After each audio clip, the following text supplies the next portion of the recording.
കഴിഞ്ഞ മാസം ഈ മാസം 9-ാം തീയതി, ഇന്ന് 15-ാം തീയതിയാണ്.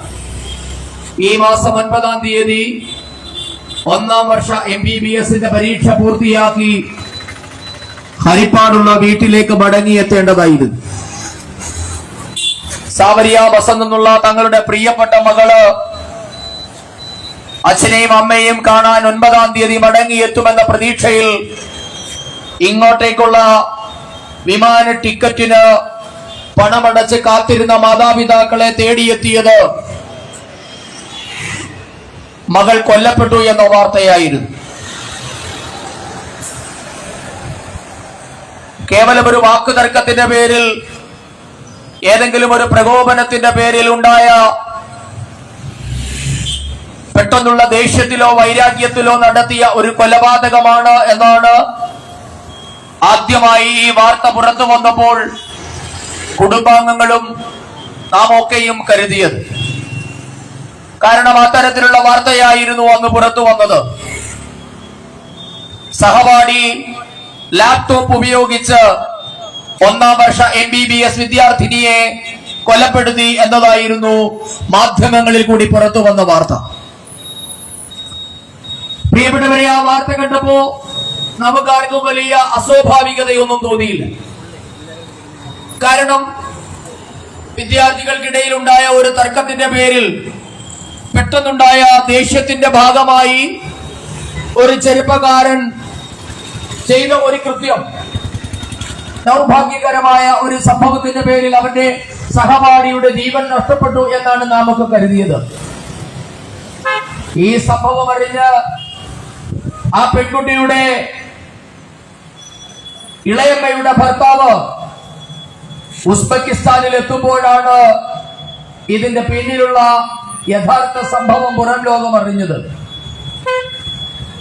പെട്ടെന്നുണ്ടായ പ്രകോപനത്തിന്റെ പേരിൽ നടത്തിയ കൊലപാതകമല്ല എന്ന് മാത്രമല്ല, വളരെ ആസൂത്രിതമായി ഒരു മനുഷ്യൻ എന്ന നിലയിൽ ഒരു സഹജീവിയോട് ഒരിക്കലും ഒരാളും പെരുമാറാൻ സാധിക്കാത്ത തരത്തിൽ, അല്ലെങ്കിൽ ഒരിക്കലും പെരുമാറരുത് എന്ന് പുരോഗമന സമൂഹം ആഗ്രഹിക്കുന്ന തരത്തിലുള്ള അതിക്രൂരമായ മർദ്ദനമേറ്റാണ് സാവരിയ ബസന്ത് എന്ന 21 വയസ്സുകാരി ഈ ലോകത്തോട് വിട പറഞ്ഞത്. ആ പെൺകുട്ടി ചെയ്ത തെറ്റ് തന്റെ കൂട്ടുകാരന്റെ പ്രലോഭനത്തിൽ അകപ്പെട്ടു പോയി. അതിനുശേഷം അയാൾ നടത്തുന്ന ഭീഷണികളോട് പ്രതികരിക്കാൻ തയ്യാറായില്ല എന്നതാണ്. നമ്മുടെ ഒക്കെ വീടുകളിൽ മക്കളുണ്ട്. ഇപ്പോൾ ഈ പരിപാടിയുടെ മുൻപിൽ കൂടി കടന്നു പോകുന്ന നൂറുകണക്കിന് മനുഷ്യരുണ്ട്. ഈ പരിപാടി കേട്ടുകൊണ്ടിരിക്കുന്ന ആൾക്കാരുണ്ട്. ഒരുപക്ഷെ ഇതൊന്നും തങ്ങളെ ബാധിക്കുന്ന വിഷയമല്ല, നമ്മുടെ മക്കളെ ഇതൊന്നും ബാധിക്കില്ല, ഇതൊന്നും തങ്ങളുടെ കുടുംബത്തിൽ സംഭവിക്കില്ല എന്ന ശുഭാപ്തി വിശ്വാസത്തിലാണ് നാം ഒക്കെ ഇതുവഴി കടന്നുപോയിക്കൊണ്ടിരിക്കുന്നത്. അങ്ങനെ സംഭവിക്കാതിരിക്കട്ടെ എന്ന് ഞങ്ങളും ആത്മാർത്ഥമായി പ്രാർത്ഥിക്കുകയാണ്, ആഗ്രഹിക്കുകയാണ്. പക്ഷെ പ്രിയപ്പെട്ടവരെ, ഇത് ഇന്ന് കേരളത്തിലെ ഏത് കുടുംബത്തിലും സംഭവിക്കാൻ പോകുന്ന, അല്ലെങ്കിൽ സംഭവിച്ചേക്കാവുന്ന ഒരു ദാരുണ സംഭവമാണ് എന്ന് നാം തിരിച്ചറിയണം. ഞാൻ പറഞ്ഞു, ആ പെൺകുട്ടി ഒരാഴ്ചയോളം ഈ സദറുൽ അനം എന്ന് പറയുന്ന ചെറുപ്പക്കാരൻ തടവിലാക്കി പീഡിപ്പിച്ചു എന്നാണ് ഇപ്പോൾ പുറത്തു വരുന്ന വാർത്ത. ഞാൻ ആ വീട്ടിലെത്തിയിട്ട് ആ പെൺകുട്ടിയുടെ ഒരു ചിത്രം ആ ഇളയമ്മയുടെ ഭർത്താവ് എന്നെ കാണിക്കുകയുണ്ടായി. എന്റെ ജീവിതത്തിൽ ഇന്നേ വരെ കണ്ടിട്ടില്ലാത്ത അതിക്രൂരമായ ഒരു ചിത്രമാണ് കണ്ടത്. അതിന് ഒരു തവണയെ അതിലേക്ക് നോക്കിയുള്ളൂ. രണ്ടാമതൊരു നോട്ടം നോക്കാനുള്ള മനക്കെട്ടി, മനോബലം എനിക്കില്ലായിരുന്നു എന്നതാണ് വാസ്തവം. ഒരു 21 വയസ്സുള്ള ഒരു പെൺകുഞ്ഞിന്റെ ശരീരം കാൽനഖം മുതൽ തല വരെ ഓരോ ഇഞ്ചും അതിക്രൂരമായി അടിച്ച് ചതച്ച നിലയിലായിരുന്നു ആ മൃതദേഹം. പെട്ടെന്നൊരു പ്രകോപനത്തിൽ ഒരടി കൊടുത്താൽ മരണം സംഭവിക്കുന്ന വിദ്യാർത്ഥിനിയുടെ ദേഹത്ത് നൂറുകണക്കിന് മർദ്ദനമേറ്റതിന്റെ പാടുണ്ടാകുമോ? ആ പെൺകുട്ടിയുടെ ശരീരത്തിന്റെ മുൻഭാഗത്ത് മാത്രമല്ല, മുൻഭാഗത്തും പിൻഭാഗത്തും ഒരുപോലെ അതിക്രൂരമായ മർദ്ദനമാണ് ആ ശരീരത്തിൽ സദറുൽ അനം എന്ന് പറയുന്ന നരാധമൻ ഏൽപ്പിച്ചിട്ടുള്ളത്. എന്തായിരുന്നു സഹപാഠിയെ ഇത്രമാത്രം പീഡിപ്പിക്കാൻ, ഒരു സഹപാഠിയോട് ഇത്രയേറെ കണ്ണിച്ചോരയില്ലാത്ത വിധം പെരുമാറാൻ സദറുൽ അനത്തെ പ്രേരിപ്പിച്ച സംഭവം എന്താ? എന്തിനു വേണ്ടിയിട്ടായിരുന്നു അയാൾ ഇങ്ങനെ ചെയ്തത്? ഇവർ തമ്മിൽ ഏതെങ്കിലും പൂർവ്വ വൈരാഗ്യം ഉണ്ടായിരുന്നോ? അതോ ആ പെൺകുട്ടി ഇയാളെ ഏതെങ്കിലും തരത്തിൽ പണം വാങ്ങിയോ അല്ലാതെയോ പറ്റിച്ചിട്ടുണ്ടോ? ഇവര് തമ്മിൽ കുടുംബപരമായ എന്തെങ്കിലും ശത്രുതയുണ്ടോ? രണ്ടുപേരും കേരളത്തിൽ നിന്ന് പഠിക്കാൻ വേണ്ടി ഉസ്ബെക്കിസ്ഥാനിലെത്തിയ രണ്ട് വിദ്യാർത്ഥികൾ. കേവലം 10 മാസത്തെ പരിചയം മാത്രമാണ് രണ്ടുപേരും തമ്മിലുള്ളത്. ഒരുപക്ഷെ അവർക്കിടയിൽ ഏതെങ്കിലും തരത്തിലുള്ള മാനസികമായ അടുപ്പം ഉണ്ടായിരിക്കാം. അതൊന്നും നമുക്ക് പ്രശ്നമല്ല, അത് നാം അറിഞ്ഞിട്ടുമില്ല. പക്ഷേ നാം അറിഞ്ഞ ഒരു വസ്തുതയുണ്ട്. സദറുൽ അനം എന്ന് പറയുന്ന ഈ ചെറുപ്പക്കാരൻ സാവരിയ ബസന്ത എന്ന് പറയുന്ന പെൺകുട്ടിയോട് ഇത്ര വലിയ ക്രൂരത ചെയ്തത് അവൾ മതം മാറണമെന്ന് ആവശ്യപ്പെട്ടുകൊണ്ടായിരുന്നു എന്നതാണ് നമുക്ക് കിട്ടുന്ന ഞെട്ടിക്കുന്ന വിവരം. പ്രിയപ്പെട്ടവരെ, പ്രണയം തോന്നി സഹപാഠിയെ വിവാഹം കഴിക്കുക, അതിന് ജാതിയും മതവും ഒന്നും നോക്കാതിരിക്കുക എന്നൊക്കെയുള്ളത് ഏതൊരു പുരോഗമന സമൂഹത്തിലും ഈ കാലഘട്ടത്തിൽ സർവ്വസാധാരണമായി നടക്കുന്ന ഒരു സംഭവമാണ്.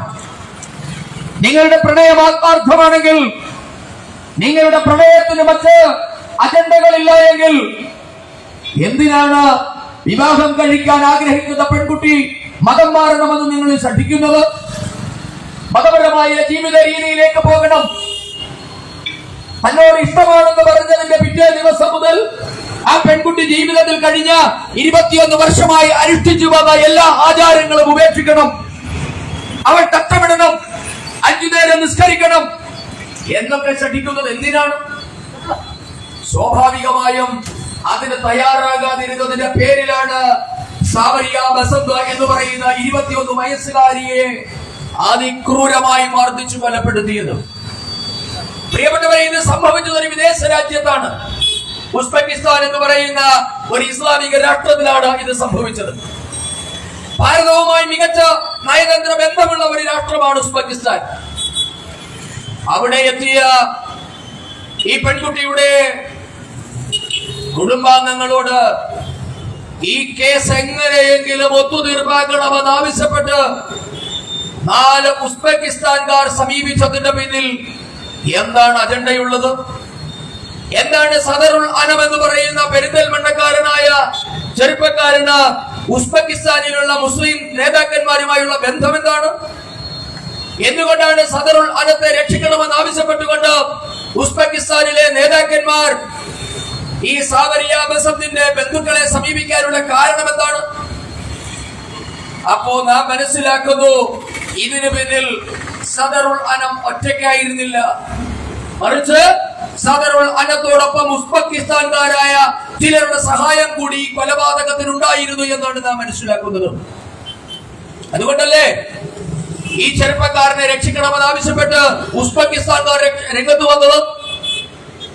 ഇന്നിപ്പോ 9-ാം തീയതി ജീവനോടെ വീട്ടിലെത്തേണ്ട മകളുടെ മൃതദേഹം ഏറ്റുവാങ്ങി സർവവും തകർന്നിരിക്കുന്ന ഒരു അച്ഛനും അമ്മയും ഹരിപ്പാടുണ്ട്. അത് കേട്ട ഒരാൾക്കും, ഈ വാർത്ത കേട്ട ഒരാൾക്കും അതിൽ സഹതപിക്കാതിരിക്കാൻ സാധ്യമല്ല. ആ കുടുംബത്തോടൊപ്പം നിൽക്കുക എന്നതാണ് ഒരു പുരോഗമന സമൂഹത്തിന് ചെയ്യാവുന്ന ഏറ്റവും ചെറിയ പിന്തുണ. കാരണം നമ്മുടെയൊക്കെ വീടുകളിൽ ഒരു അത്യാഹിതം ഉണ്ടാകുമ്പോ അവിടെ ഓടിയെത്തുന്ന നാട്ടുകാരും ബന്ധുക്കളും പൊതുപ്രവർത്തകരും സർക്കാർ ഉദ്യോഗസ്ഥന്മാരും ഒക്കെ പകർന്നു തരുന്ന ഒരു ആത്മധൈര്യം ഈ സമൂഹം നിങ്ങളോടൊപ്പമുണ്ട്. നിങ്ങൾക്ക് സംഭവിച്ച ഈ ദാരുണമായ അവസ്ഥയിൽ ഞങ്ങൾക്ക് സഹതാപമുണ്ട്. നിങ്ങളുടെ മകൾക്ക് നീതി ഉറപ്പാക്കണം, അതിന് ഞങ്ങൾ നിങ്ങളോടൊപ്പമുണ്ട് എന്ന ഒരു വാഗ്ദാനമാണ് നാം എല്ലാവരും പ്രതീക്ഷിക്കുക. പക്ഷെ പ്രിയപ്പെട്ടവരെ, ഈ കൊച്ചു കേരളത്തിൽ സംഭവിച്ചതെന്താ? നാളിതുവരെ നാം ഈ ഭാരതീയ ജനതാ പാർട്ടി ഇന്ന് ഈ പ്രതിഷേധ ഏറ്റുവാങ്ങുന്ന ദിവസം വരെ, ഈ മണിക്കൂറുകൾ വരെ സ്ഥലം MLA എന്ന നിലയിൽ ശ്രീമാൻ രമേശ് ചെന്നിത്തലയല്ലാതെ ഒരു രാഷ്ട്രീയ നേതാവും ആ വീട്ടിലേക്ക് തിരിഞ്ഞു നോക്കിയിട്ടില്ല എന്നതാണ് ഞെട്ടിക്കുന്ന യാഥാർത്ഥ്യം. എന്താണ് സാവരിയ വസന്ത് എന്ന് പറയുന്ന പെൺകുട്ടിയും ആ പെൺകുട്ടിയുടെ രക്ഷകർത്താക്കളും ഈ നാട്ടിലെ രാഷ്ട്രീയക്കാരോട്, ഈ നാട്ടിലെ സർക്കാരിനോട് അവർ എന്ത് ദ്രോഹമാ ചെയ്തത്? ഈ സാവരിയ വസന്ത് എന്നുള്ള പെൺകുട്ടി ഏതെങ്കിലും തീവ്രവാദ കേസിൽ അകപ്പെട്ട് രാജ്യത്തിനെതിരെ യുദ്ധം ചെയ്ത് സുരക്ഷാ സേനയുടെ വെടിയേറ്റ് വീണ മത തീവ്രവാദിയായിരുന്നു. ഇത്രയേറെ വെറുക്കപ്പെട്ടവളാകാൻ എന്താണ് കാരണം? സാവരിയ വസന്തിന്റെ കുടുംബം ദേശവിരുദ്ധ പ്രവർത്തനത്തിൽ അകപ്പെട്ട കുടുംബമാണോ? അവരേതെങ്കിലും തരത്തിൽ ഈ രാഷ്ട്രവിരുദ്ധ പ്രവർത്തനത്തിൽ ഏർപ്പെട്ടുകൊണ്ട് സമൂഹം ഭ്രഷ്ട് കൽപ്പിച്ച കുടുംബമായിരുന്നു. എന്തുകൊണ്ടാണ് ഈ കുടുംബത്തിലേക്ക് ഒരു പൊതുപ്രവർത്തകനും തിരിഞ്ഞു നോക്കാതിരുന്നത് എന്നത് നാം ഇരുത്തി ചിന്തിക്കേണ്ട വസ്തുതയാണ്. പ്രിയപ്പെട്ടവരെ, ആ ചോദ്യത്തിന് ഉത്തരം തേടുമ്പോഴാണ് സദറുൽ അനം എന്ന് പറയുന്ന വിദ്യാർത്ഥി അതൊരു കേവലം വിദ്യാർത്ഥി മാത്രമല്ല എന്നും, ഈ രാജ്യത്ത് പ്രത്യേകിച്ച് കേരള സംസ്ഥാനത്തെ കഴിഞ്ഞ കുറെ കാലമായി കാർന്നു തിന്നുകൊണ്ടിരിക്കുന്ന മത തീവ്രവാദത്തിന്റെ ഉപോൽപ്പന്നമായ ലവ് ജിഹാദിന്റെ ഏജന്റാണ് സദറുൽ അനം എന്നും നാം തിരിച്ചറിയുന്നത്. കാരണം സദറുൽ ഈ വീട് സന്ദർശിച്ചാൽ, സാവരിയ വസന്തിന്റെ മാതാപിതാക്കളെ ആശ്വസിപ്പിക്കാൻ പോയാൽ, അവർക്ക് പിന്തുണ ഉറപ്പിക്കാൻ നിങ്ങൾ ശ്രമിച്ചാൽ, സ്വാഭാവികമായും സദറുൽ അനത്തെ പറ്റി സംസാരിക്കേണ്ട ബാധ്യത പൊതുപ്രവർത്തകർക്കുണ്ടാകും. ഈ സംഭവത്തിന്റെ പിന്നിലെ കാര്യകാരണങ്ങളെ പറ്റി അന്വേഷിക്കേണ്ടി വരും. മാധ്യമങ്ങൾ ചോദിച്ചാൽ അവരോട് പ്രതികരിക്കേണ്ടി വരും. ആ സാഹചര്യം ഒഴിവാക്കുന്നതിന് വേണ്ടിയാണ് കേരളത്തിലെ പൊതുസമൂഹം ഇന്ന് സാവരിയ വസന്തിന്റെ കുടുംബത്തോട് ഈ നീതികേട് കാണിച്ചുകൊണ്ടിരിക്കുന്നത്. പ്രിയപ്പെട്ടവരെ, ഈ കൊലപാതകത്തെക്കാൾ നമ്മെ ഏറ്റവും ഞെട്ടിപ്പിക്കേണ്ടത് സാംസ്കാരിക കേരളം എന്ന് പറയുന്ന ഈ കൊച്ചു കേരളത്തിന്റെ മൗനത്തെയാണ്. ഇത് കേരളം മൗനത്തിന്റെ തോടിനകത്ത് ഒളിച്ചിരിക്കുകയാണ്. ഇന്ന് മൗനത്തിന്റെ വാൽമീകത്തിലാണ് കേരളം. ഒരാൾ പോലും ഈ സംഭവത്തെ പറ്റി അപലപിക്കാൻ, അവർക്ക് പിന്തുണ കൊടുക്കാൻ തയ്യാറല്ല. എന്ന് മാത്രമല്ല, നമ്മുടെ നാട്ടിലൊരു സംവിധാനമുണ്ട്, നോർക്ക അല്ലെ. ഇവിടെ വിദേശത്ത് പോയിട്ടുള്ള ധാരാളം ആൾക്കാരുണ്ട്. നോർക്ക എന്ന് പറയുന്ന സംസ്ഥാന സർക്കാരുടെ ഒരു ഏജൻസി ഉണ്ട്. എന്താണ് ഈ ഏജൻസിയുടെ പ്രാഥമികമായ ചുമതല? എന്താ? വിദേശത്ത് ജീവിക്കുന്ന ആൾക്കാർക്ക് ഏതെങ്കിലും തരത്തിലൊരു കഷ്ടപ്പാട് സംഭവിച്ചാൽ, ഏതെങ്കിലും ദുരന്തമുണ്ടായാൽ അവരോടൊപ്പം ചേർന്ന് നിന്ന് അവർക്ക് വേണ്ട സഹായങ്ങൾ ചെയ്തു കൊടുക്കുക എന്നതാണ് നോർക്ക എന്ന് പറയുന്ന സർക്കാർ വകുപ്പിന്റെ ചുമതല. പ്രിയപ്പെട്ടവരെ, ആ നോർക്കയ്ക്ക് ഒരു മന്ത്രിയുണ്ട്. കേരളത്തിൽ പ്രവാസികാര്യം നോക്കുന്നതിന് ഒരു മന്ത്രിയുണ്ട്. ആ മന്ത്രിമാര് ഇത്തരത്തിൽ രാജ്യത്തിന് പുറത്ത് നടക്കുന്ന സംഭവങ്ങളിൽ അകപ്പെട്ടു പോയ കുടുംബങ്ങൾക്ക് സാന്ത്വനമായി, സഹായമായി ഓടിയെത്തുന്ന പതിവ് നാം ഇതിനു മുൻപ് കണ്ടിട്ടുണ്ട്. പക്ഷേ ഈ സാവരിയ വസന്ത് എന്ന് പറയുന്ന പെൺകുഞ്ഞിന്റെ മൃതദേഹം ഏറ്റുവാങ്ങാനോ, വിദേശത്ത് നിന്ന് നമുക്കറിയാം, ഉസ്ബെക്കിസ്ഥാൻ എന്ന് പറയുന്ന രാജ്യത്ത് സാധാരണയിൽ നമ്മുടെ ഒരു മകള് മരിച്ചു എന്ന് അറിഞ്ഞ് ഓടിച്ചെല്ലുന്ന രക്ഷകർത്താവിന് ഒരു വിദേശ രാജ്യത്ത് എന്ത് സഹായമാ കിട്ടുക? അവിടെയുള്ള ഇന്ത്യൻ എംബസിയിൽ നിന്ന് കിട്ടിയ സഹായമല്ലാതെ യാതൊരു വിധമായ സഹായവും ചെയ്തു കൊടുക്കാൻ കേരളത്തിലെ നോർക്ക സംവിധാനമോ പ്രവാസികാര്യ വകുപ്പോ തയ്യാറായിട്ടില്ല.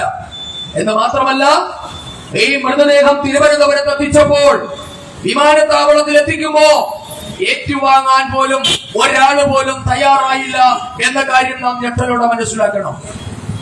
ഇവിടെ അധ്യക്ഷ പ്രസംഗത്തിൽ പ്രിയപ്പെട്ട സതീഷ് പറഞ്ഞു, കഴിഞ്ഞ ദിവസമാണ് വിയറ്റ്നാമിൽ ബോട്ടപകടത്തിൽ മലയാളികളായ 2 പേര് മരിച്ചത്. കൊട്ടാരക്കര സ്വദേശികളാണ്. ദാരുണമായ സംഭവമാണ്. ആ 2 പേര് മരിച്ച കൊട്ടാരക്കര സ്വദേശികൾ മരിച്ചപ്പോ കൊല്ലം ജില്ലയിൽ നിന്നുള്ള മന്ത്രിയായ കുണ്ടറ MLA, പഴയ ചെങ്ങന്നൂരിന്റെ MLA കൂടിയായ ശ്രീമാൻ PC വിഷ്ണുനാഥ് ഉടൻ പ്രതികരിച്ചു. വിയറ്റ്നാമിൽ നടന്ന ദാരുണമായ സംഭവത്തിൽ സംസ്ഥാന സർക്കാരിന്റെ അനുശോചനം രേഖപ്പെടുത്തി. ആ മൃതദേഹങ്ങൾ തിരുവനന്തപുരം വിമാനത്താവളത്തിൽ എത്തിയപ്പോൾ ഏറ്റുവാങ്ങാനായി സംസ്ഥാന സർക്കാരിന്റെ പ്രതിനിധി പോയി. അതോടൊപ്പം നോർക്കയുടെ പ്രതിനിധിയും അവിടെ ഉണ്ടായിരുന്നു. സംസ്ഥാന സർക്കാരിനെ പ്രതിനിധീകരിച്ച് ശ്രീമാൻ വിഷ്ണുനാഥ് വിമാനത്താവളത്തിലെത്തി മൃതദേഹങ്ങൾ ഏറ്റുവാങ്ങി അതിൽ ആദരപൂർവം അന്തിമോപചാരം അർപ്പിക്കുന്ന ഒരു ചടങ്ങ് കഴിഞ്ഞ ദിവസമാണ് കേരളം കണ്ടത്. ഭാരതീയ ജനതാ പാർട്ടി ചോദിക്കുകയാണ്, എന്തുകൊണ്ടാണ് ഈ ആദരവിന് സാവരിയ ബസന്ത് അർഹയല്ലാതെയായി പോയത്? എന്തുകൊണ്ടാണ് നോർക്കയുടെ ഒരാൾ പോലും മൃതദേഹം ഏറ്റുവാങ്ങാനോ ഈ വീട്ടിലേക്കോ തിരിഞ്ഞു നോക്കാതിരുന്നത്? സംസ്ഥാന സർക്കാരിന്റെ പ്രതിനിധി എന്തുകൊണ്ടാണ് സാവരിയ ബസന്തിന്റെ കുടുംബത്തിൽ എത്താതിരുന്നത്? ഈ ചോദ്യങ്ങളുടെയൊക്കെ ഉത്തരം കേട്ടുമ്പോഴാണ് ഞാൻ മുമ്പ് പറഞ്ഞ മതതീവ്രവാദം എത്രമാത്രം അപകടകരമായ രീതിയിൽ കേരളത്തിന്റെ പൊതുസമൂഹത്തെ കാർന്നു തിന്നുകൊണ്ടിരിക്കുന്നു എന്ന് നാം മനസ്സിലാക്കേണ്ടത്. പ്രിയപ്പെട്ടവരെ, ഇന്ന് കേരളം വലിയ ഒരു അഗ്നിപർവ്വതത്തിന്റെ മുകളില. സാധാരണഗതിയിൽ ഉത്തരേന്ത്യയിൽ ഒരു നായ്ക്കുട്ടി മരിച്ചാൽ പോലും അതിന്റെ പിന്നിൽ RSSന്റെ BJPയുടെ ഫാസിസമാണ് എന്ന് കവലകൾ തോറും പ്രസംഗിക്കുന്ന ഒരു രാഷ്ട്രീയ നേതാവിനെയും നമ്മൾ കണ്ടില്ല, ഒരാളെയും നമ്മൾ കണ്ടില്ല. ഒരു ചാനലിലും അന്ന് ചർച്ച നടന്നില്ല, ഒരു പത്രവും എഡിറ്റോറിയൽ ലേഖനം എഴുതിയില്ല, ഒരു പ്രത്യേക ലേഖകനും സാവരിയ ബസന്തിന്റെ വീട്ടിലെത്തിയില്ല. എന്ന് മാത്രമല്ല, ഒരു മെഴുകുതിരി പ്രകടനമോ ഒരു സായാഹ്ന ധർണയോ ഒരു ഐക്യദാർഢ്യ പ്രകടനമോ നാം കണ്ടില്ല. കാരണം ആ പെൺകുട്ടിയുടെ പേര് സാവരിയ എന്നും അതിന്റെ അച്ഛന്റെ പേര് ബസന്ത് എന്നും ആയിപ്പോയി എന്നതാണ് വർത്തമാന കേരള രാഷ്ട്രീയം. ഇന്ന് പ്രത്യേക സമുദായത്തിൽ ജനിച്ചാൽ മാത്രം കിട്ടുന്ന ഒരു ദിവ്യ വസ്തുവായി കേരളത്തിലെ നീതി ഇന്ന് മാറിയിരിക്കുന്നു. ഇന്ന് നമുക്ക് നീതി വേണമെങ്കിൽ, നമ്മുടെ കുടുംബത്തിന് സാന്ത്വനം വേണമെങ്കിൽ നാം പ്രത്യേക മതവിഭാഗത്തിൽ ജനിക്കേണ്ടിയിരിക്കുന്നു എന്നതാണ് കേരളത്തിന്റെ യാഥാർത്ഥ്യം. ഇതാണോ പ്രിയപ്പെട്ടവരെ സാംസ്കാരിക കേരളം? ഇതിനെയാണോ നാം ഒന്നാം നമ്പർ കേരളം എന്ന് വിളിക്കേണ്ടത്? ഇന്ന് കേരളത്തിന്റെ ആഭ്യന്തരമന്ത്രി കഴിഞ്ഞ ദിവസം ആ വീട്ടിലൊരു പേരിന്റെ സന്ദർശനം നടത്തി. കാരണം അദ്ദേഹം സ്ഥല MLA. അപ്പൊ സ്ഥല MLA അവിടെ എത്തിയപ്പോ മാധ്യമ പ്രവർത്തകർ കൂടെ ഉണ്ടായിരുന്നു. അപ്പൊ അദ്ദേഹത്തോട് ചോദിച്ചു, എങ്ങനെയാണ് സംസ്ഥാന സർക്കാർ ഇതിൽ ഇടപെടാൻ പോകുന്നത്? അപ്പൊ അദ്ദേഹം പറഞ്ഞു, സംസ്ഥാന സർക്കാർ കേരള പോലീസ് ഇതേപ്പറ്റി അന്വേഷിക്കും. ഒന്ന് ആലോചിച്ച് നോക്കൂ നിങ്ങൾ. ഉസ്ബെക്കിസ്ഥാനിൽ നടന്ന കൊലപാതകത്തെ പറ്റി ഹരിപ്പാട്ടെ പോലീസുകാർ അന്വേഷിക്കുമെന്ന് പറയാനുള്ള അവഹേളനപരമായ നിലപാടാണ് കേരളത്തിന്റെ ആഭ്യന്തരമന്ത്രി കൈക്കൊണ്ടത്. എന്താണ് കേരള പോലീസിന് ഉസ്ബെക്കിസ്ഥാനിൽ കാര്യം? ഉസ്ബെക്കിസ്ഥാനിൽ ചെന്ന് ഉസ്ബെക്കിസ്ഥാൻ പോലീസുമായി സഹകരിച്ച് ആ കേസ് ഫയലുകൾ വിളിച്ചു വരുത്താൻ, സംശയം തോന്നുന്നവരെ ചോദ്യം ചെയ്യാൻ, അതിന്റെ പിന്നിൽ ഗൂഢാലോചനയുണ്ടോ എന്ന് പരിശോധിക്കാൻ കേരള പോലീസിന് അവകാശമുണ്ടോ? അതിനുള്ള അധികാരമുണ്ടോ കേരള പോലീസിന്? അപ്പോ കേരളത്തിന്റെ ക്രൈംബ്രാഞ്ച് ഈ വിഷയത്തെ പറ്റി അന്വേഷിക്കുമെന്ന് പറയുന്നത് ആരെയൊക്കെയോ രക്ഷിക്കാനാണ് എന്ന കാര്യം ഉറപ്പാണ്. കഴിഞ്ഞ ദിവസം ഒരു വാർത്ത പുറത്തു വന്നു. ഈ ഉസ്ബെക്കിസ്ഥാനിലെ ബുഖാറ യൂണിവേഴ്സിറ്റിയിലേക്ക് വിദ്യാർത്ഥികളെ റിക്രൂട്ട് ചെയ്യുന്ന കേരളത്തിൽ പ്രബലമായ ഒരു ഏജൻസി ഉണ്ട്, ILM. ഈ ILM എന്ന് പറയുന്ന യൂണിവേഴ്സിറ്റിയുടെ ഒരു പരസ്യം മലബാർ മേഖലകളിൽ ഈ അഡ്മിഷൻ നടക്കുന്ന സമയത്ത് അവര് പ്രസിദ്ധീകരിച്ചിരുന്നു. ആ പരസ്യം എന്റെ കയ്യിലുണ്ട്. ആ പരസ്യത്തില് പരസ്യക്കാര് പറയുകയാണ്,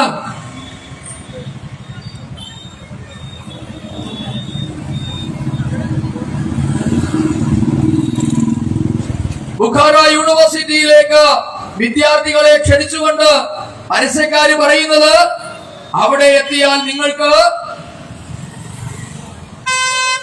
എന്താണ്, ലോകോത്തര സർവകലാശാലകളിൽ MBBS ഇസ്ലാമിക അന്തരീക്ഷത്തിൽ പഠിക്കാം.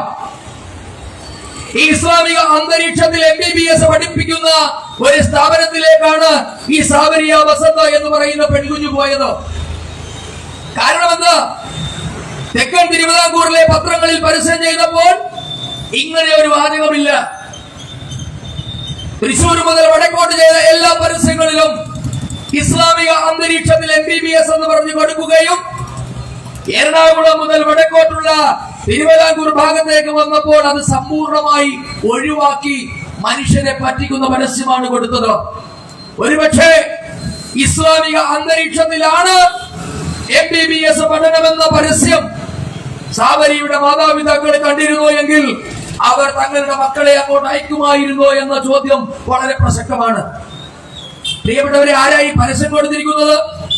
ഈ പരസ്യം കൊടുത്തിരിക്കുന്നത് ഇതിന്റെ ചെയർമാനാണ്. ILM എന്ന് പറയുന്ന റിക്രൂട്ടിംഗ് ഏജൻസിയുടെ ചെയർമാനാണ്. ആരാണ് ILM-ന്റെ ചെയർമാൻ നിങ്ങൾക്കറിയാമോ? ഇത് ഈ പരസ്യത്തിൽ അദ്ദേഹത്തിന്റെ ഫോട്ടോയുണ്ട്. ഇത് ഭാരതീയ ജനതാ പാർട്ടിക്കാരൻ വെറുതെ പറയുന്നതല്ല, പത്രത്തിൽ വന്ന പരസ്യമാണ്. ആ പരസ്യത്തിൽ പറയുന്നു ILM-ന്റെ ചെയർമാൻ പാണക്കാട് സയ്യിദ് റഷീദ് അലി ശിഹാബ് തങ്ങളാണ്. എന്തുകൊണ്ടാണ് രമേശ് ചെന്നിത്തലയുടെ മുട്ടിടിക്കുന്നത് എന്ന് ഇനി ഞാൻ നിങ്ങൾ മാന്നാറുകാരോട് പറഞ്ഞു തരേണ്ട ആവശ്യമുണ്ടോ? എന്തുകൊണ്ടാണ് കേരള പോലീസോ മുമ്പ് പറഞ്ഞ നോർക്കയോ സംസ്ഥാന സർക്കാരോ ആ വീട്ടിലേക്ക് തിരിഞ്ഞു നോക്കാത്തതിന്റെ കാരണം ഇനി നാം മനസ്സിലാക്കേണ്ടതുണ്ടോ?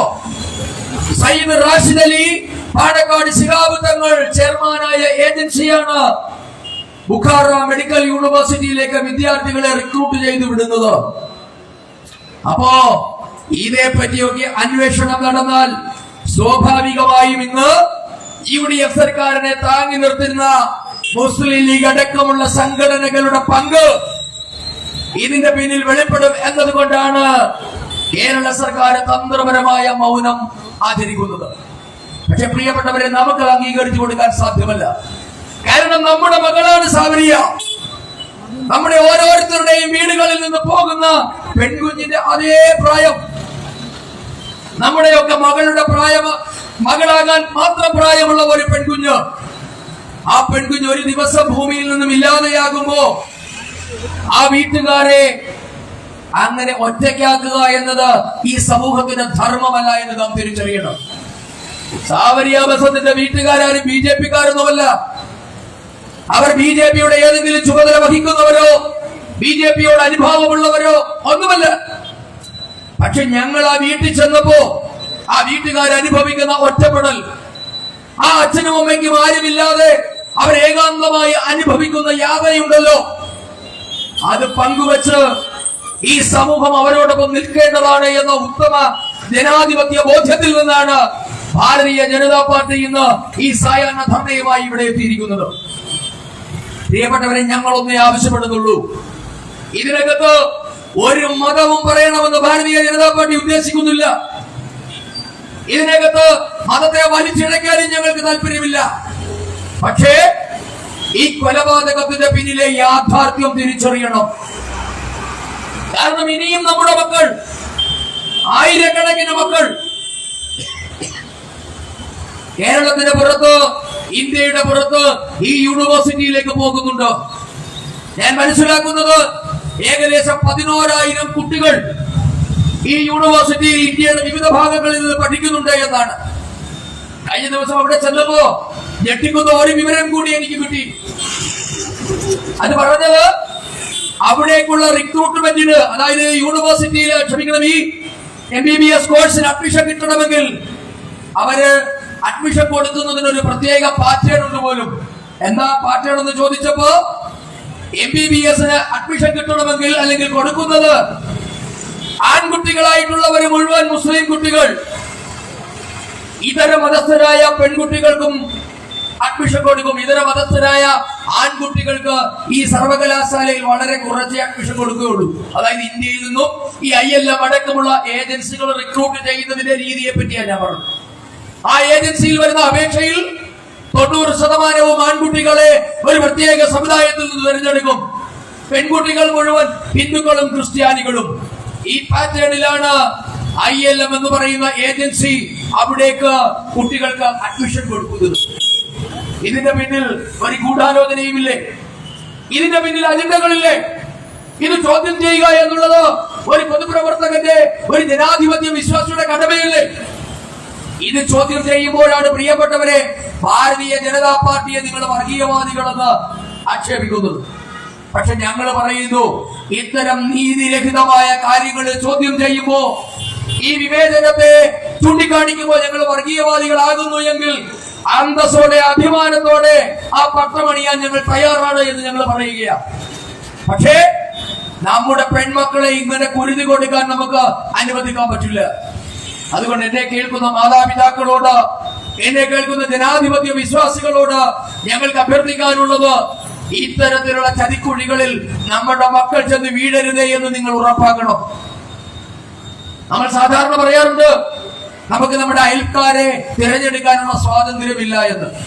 പക്ഷേ നമ്മുടെ മക്കളുടെ സുഹൃത്തുക്കൾ ആരാണ് എന്ന് തിരിച്ചറിയാൻ, നമ്മുടെ മക്കൾ ആരോടാണ് സഹകരിക്കുന്നത്, അവർ ആരോടൊപ്പമാണ് സ്കൂളിൽ കോളേജിൽ പോകുന്നത് എന്ന് തിരക്കാനുള്ള ജാഗ്രത നമ്മൾ കാണിച്ചില്ല എങ്കിൽ ഇത്തരത്തിൽ 100 സാവര്യമാരുണ്ടാകുമെന്ന കാര്യം നമുക്ക് ഉറപ്പാണ്.